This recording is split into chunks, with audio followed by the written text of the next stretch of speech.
ایک آدمی نے ایک خوبصورت لڑکی سے شادی کی۔ وہ اس سے بہت پیار کرتا تھا۔ ایک بار اسے جلد کی بیماری ہو گئی۔ آہستہ آہستہ وہ اپنی خوبصورتی کھونے لگی۔ ہوا یوں، ایک دن اس کا شوہر سیر کو نکلا۔ واپسی کے دوران ان کا حادثہ ہو گیا۔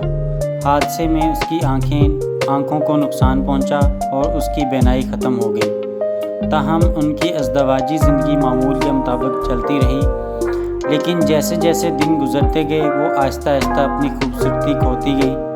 نابینا شوہر کو یہ معلوم نہیں تھا اور ان کی خوشگوار ازدواجی زندگی میں کوئی فرق نہیں آیا۔ وہ اس سے پیار کرتا تھا اور وہ بھی اس سے بہت پیار کرتی تھی۔ ایک دن اس کی بیوی سیڑھیوں سے پھسل کر سر پر چوٹ لگنے سے مر گئی۔ اس کی موت نے اسے بڑا دکھ پہنچایا۔ وہ اس کی تمام آخری رسومات مکمل کر کے اس شہر کو چھوڑنا چاہتا تھا۔ پیچھے سے ایک آدمی نے اسے پکار کر کہا، اب تم اکیلے کیسے چل پاؤ گے؟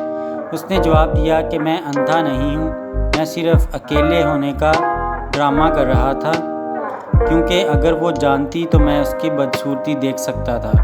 اسے اس کی بیماری سے زیادہ تکلیف ہوتی تو میں نے اسے اندھا ہونے کا بہانہ کیا۔ وہ ایک اچھی بیوی تھی، میں صرف اسے خوش رکھنا چاہتا تھا۔ بعض اوقات اندھا ہونا ہمارے لیے اچھا ہوتا ہے اور خوش رہنے کے لیے دوسرے کی مختصر آمد کو نظر انداز کر دیں۔ زندگی کی چھوٹی چھوٹی سخت چیزوں کو نظر انداز کرنا آپ کی زندگی کو آسان بنا سکتا ہے۔